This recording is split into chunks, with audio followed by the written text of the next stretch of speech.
एक सज्जन, वो कभी भगवान का कोई नाम नहीं लेते थे, और जब उनकी मृत्यु आई तो वो किसी को गाली दे रहे थे। वो गाली दे रहे थे हराम ज्यादा। तो हराम में राम है बीच में, हराम जादे में बीच में राम आता है।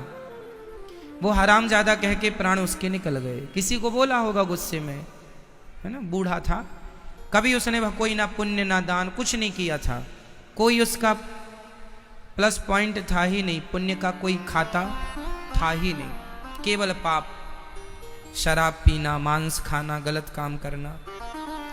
पर मरते समय उसने किसी को गाली दी हराम ज्यादा और मर गया। जब मर के गया यमदूत ले गए, सारा खंगाला किसका कोई पुण्य हो तो बताओ। बोले बहुत बड़ा पापी है, इसे तो नाली का कीड़ा बनाना होगा, और बड़ा पापी है सो नरक भेजेंगे। तभी दिखा कि अभी मरते मरते इसने एक पुण्य कर लिया है। यमराज ने कहा कौन सा? चंद्रगुप्त ने कहा महाराज इसके हिसाब में एक नाम दिखाई पड़ रहा है। कौन सा नाम? बोले मरते समय इसने राम बोला। तो यमराज जी ने कहा ध्यान से देखो कि राम बोला है कि क्या। बोले बोला तो नहीं है राम, पर इसने किसी को गाली दी है, हराम ज्यादा बोला है। तो हराम हराम आप लिखेंगे तो राम लिखना पड़ेगा, राम आएगा तो बस हटा दीजिए, हा हटा दीजिए, हराम से हा हटा दीजिए, क्या बचेगा? ओनली राम। बोले इन्होंने डायरेक्ट राम तो नहीं बोला, पर इनडायरेक्ट राम बोला, इसलिए अब राम बोला है तो एक राम बोला है इसने। अब बताइए कि इसे इस राम का पुण्य क्या दिया जाए। अच्छा, यमराज जो है ना, वो हिसाब किताब करने में बड़े पक्के हैं। वहाँ एक एक पुण्य का और एक एक पाप का हिसाब होता है, बिल्कुल पक्का वाला, ऐसा नहीं कच्चा। मस्त हुआ। यमराज बोले कि इन्होंने एक बार राम बोला है, इसका पुण्य क्या होना चाहिए? यमराज बोले मेरे को नहीं पता कि एक राम नाम का पुण्य क्या है। बोले चलो शंकर जी के पास चलते हैं, क्योंकि शंकर जी तो सदा राम राम जपते हैं। भोलेनाथ जी के पास गए, भोलेनाथ जी बताओ क्या बताएं। बोले कोई एक बार राम राम बोल ले, एक बार राम बोले और मर जाए, इसका पुण्य क्या है? शंकर जी बोले देखो मैं राम राम जपता तो हूं, पर राम का पुण्य क्या है कोई आइडिया नहीं है, कोई अंदाज नहीं है। एक नाम का पुण्य क्या है नहीं पता। अच्छा, तो किससे पता लगेगा? बोले जिनका नाम है उन्हीं से पूछ लेते हैं ना। किनका नाम है भैया? बोले राम तो नारायण है, चलो भगवान श्रीमन नारायण के पास। अच्छा सुनो, ब्रह्मा जी से और पूछ लेते हैं। तो शंकर जी भी चले, यमराज भी चले, और वो हरामजादा बोलने वाला भी चला। तीनों चले। ब्रह्मा जी आप बताओ कि एक राम नाम कोई बोल के मर जाए उसका क्या फल है? ब्रह्मा जी बोले देखो मैं भी सदा राम राम ही जपता हूँ, नारायण नारायण ही जपता हूँ, कोई आइडिया नहीं है अपने को, जिनका ये नाम है उन्हीं से पता लगेगा। तो ब्रह्मा जी, शंकर जी, यमराज जी और वो हरामजादा बोलने वाला व्यक्ति सब पहुंचे भगवान श्रीमन नारायण के पास। हाथ जोड़ के बोले हे प्रभु। भगवान ने कहा अरे आज ब्रह्मा जी आप आए, शंकर जी भी आए, क्या हुआ? और यमराज जी आप भी संग हो, और ये आदमी कौन है?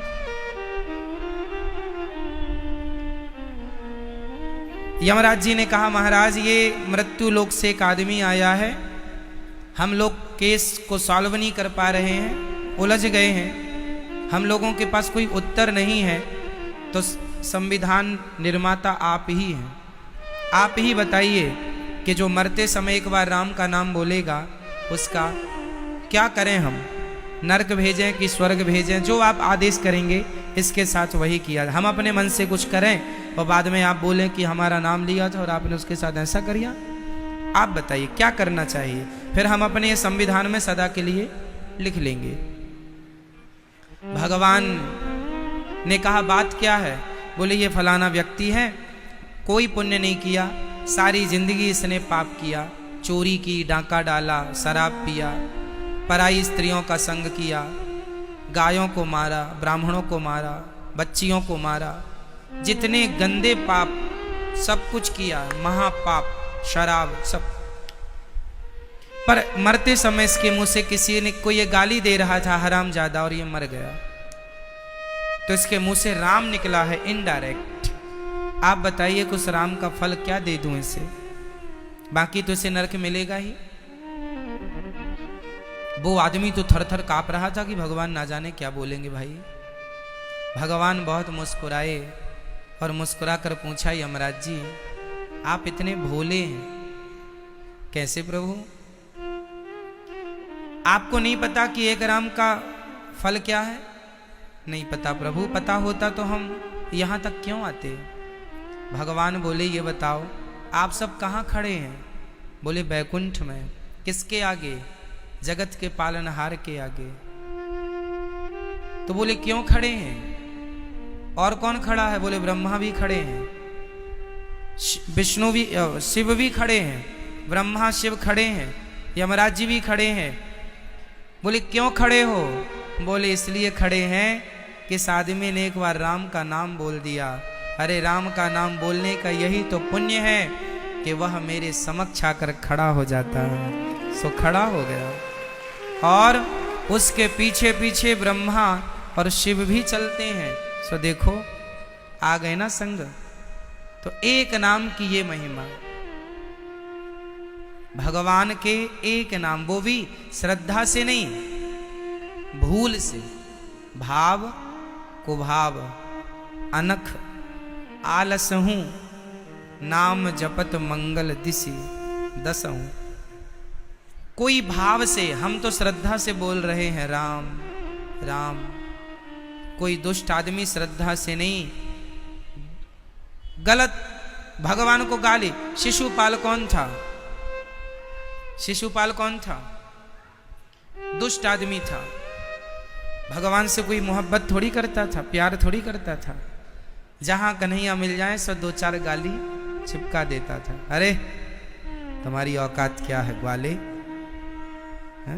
गाय चराने वाले, हमारे बगल में बैठो, हम तो राजा हैं। ऐसी इंसल्ट करता रहता था, भगवान को गालियां देता रहता था।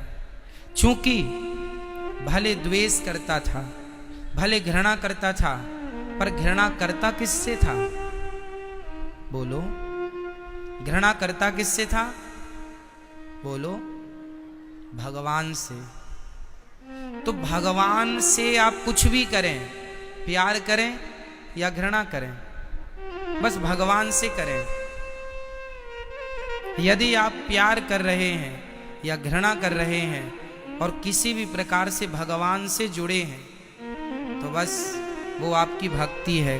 डायरेक्ट मानो इनडायरेक्ट मानो, वो भक्ति। शिशुपाल को वही गति मिली जो बड़े बड़े साधु संतों को मिलने वाली थी।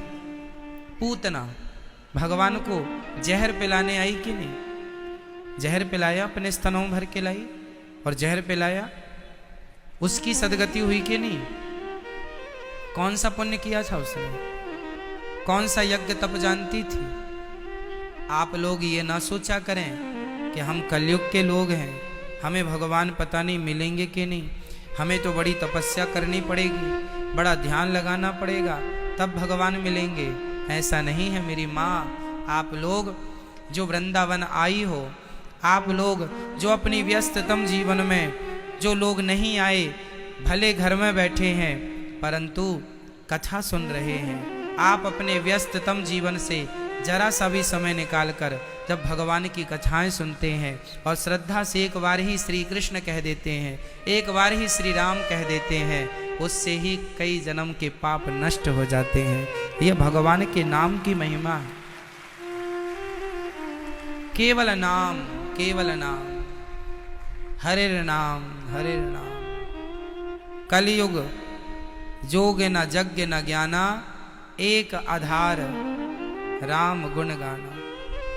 केवल नाम, कुछ ना आवे हमसे, हम लोग नहीं जानते कि यज्ञ कैसे किया जाता है, हम लोग नहीं जानते कि जप कैसे किया जाता है, तप कैसे किया जाता है। हम लोग तो ज्ञानी भी नहीं। वेदों का ज्ञान किसे आता है बताइए? हमें तो नहीं आता। आपको आता?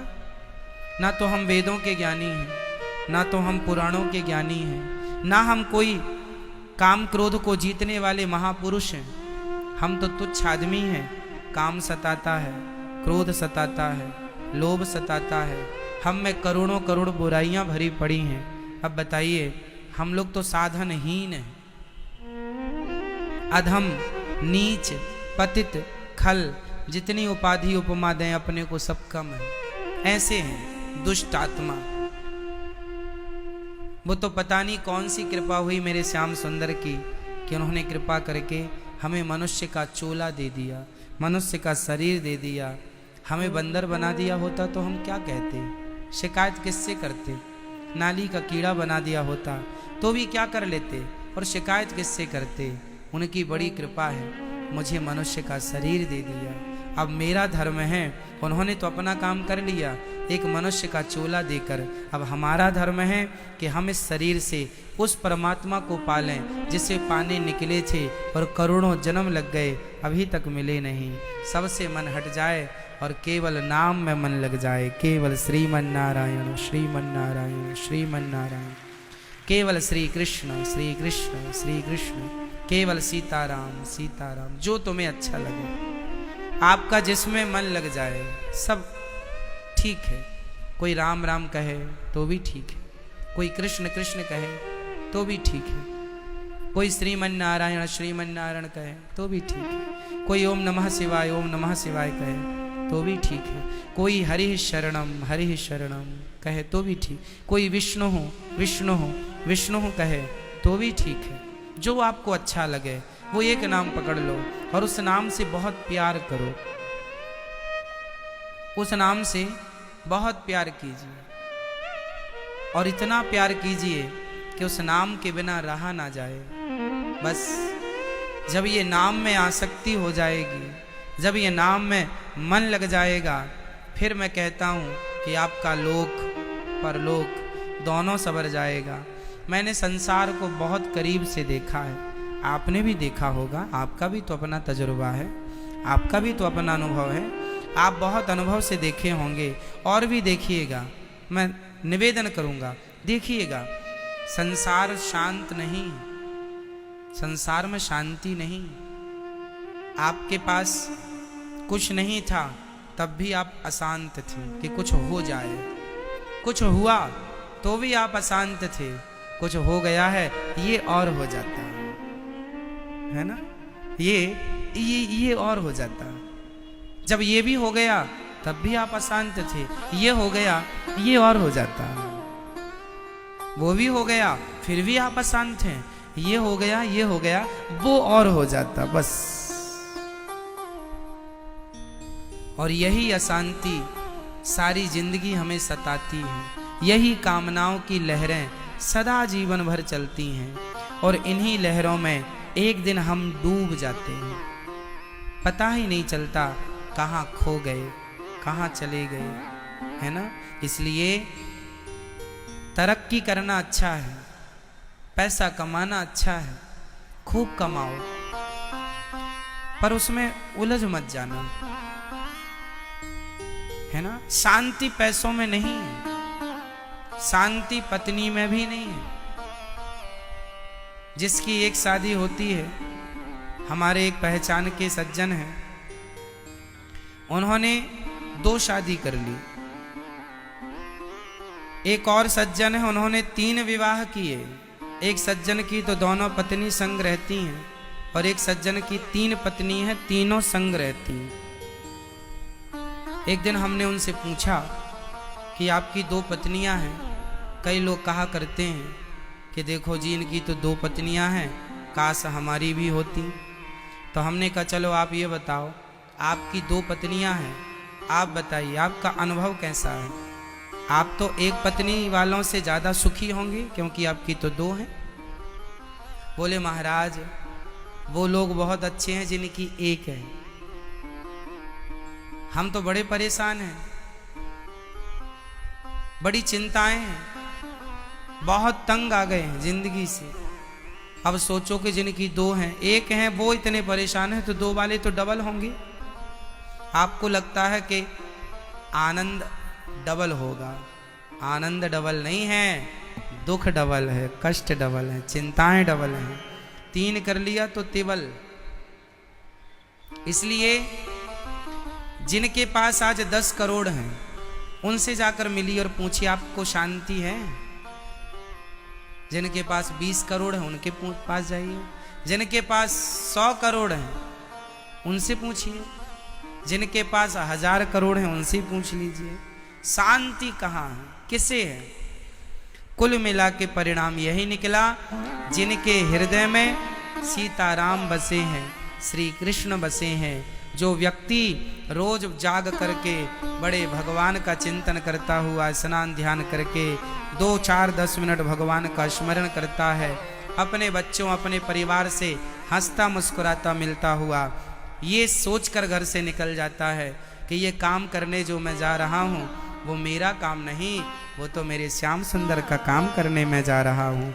बस वो आदमी जिसके अंदर इतना सा ज्ञान है कि ये काम मेरा नहीं, ये तो भगवान का काम है, वो आदमी इस धरती का सबसे सुखी व्यक्ति है। चाहे उसके पास 1 करोड़ हो या ना हो, 10 लाख हो या ना हो, ये ज्ञान हो कि ये सब कुछ भगवान का है। यदि आपको ये ज्ञान है कि ये सब कुछ मेरा है, यहीं से दुख चालू होता है।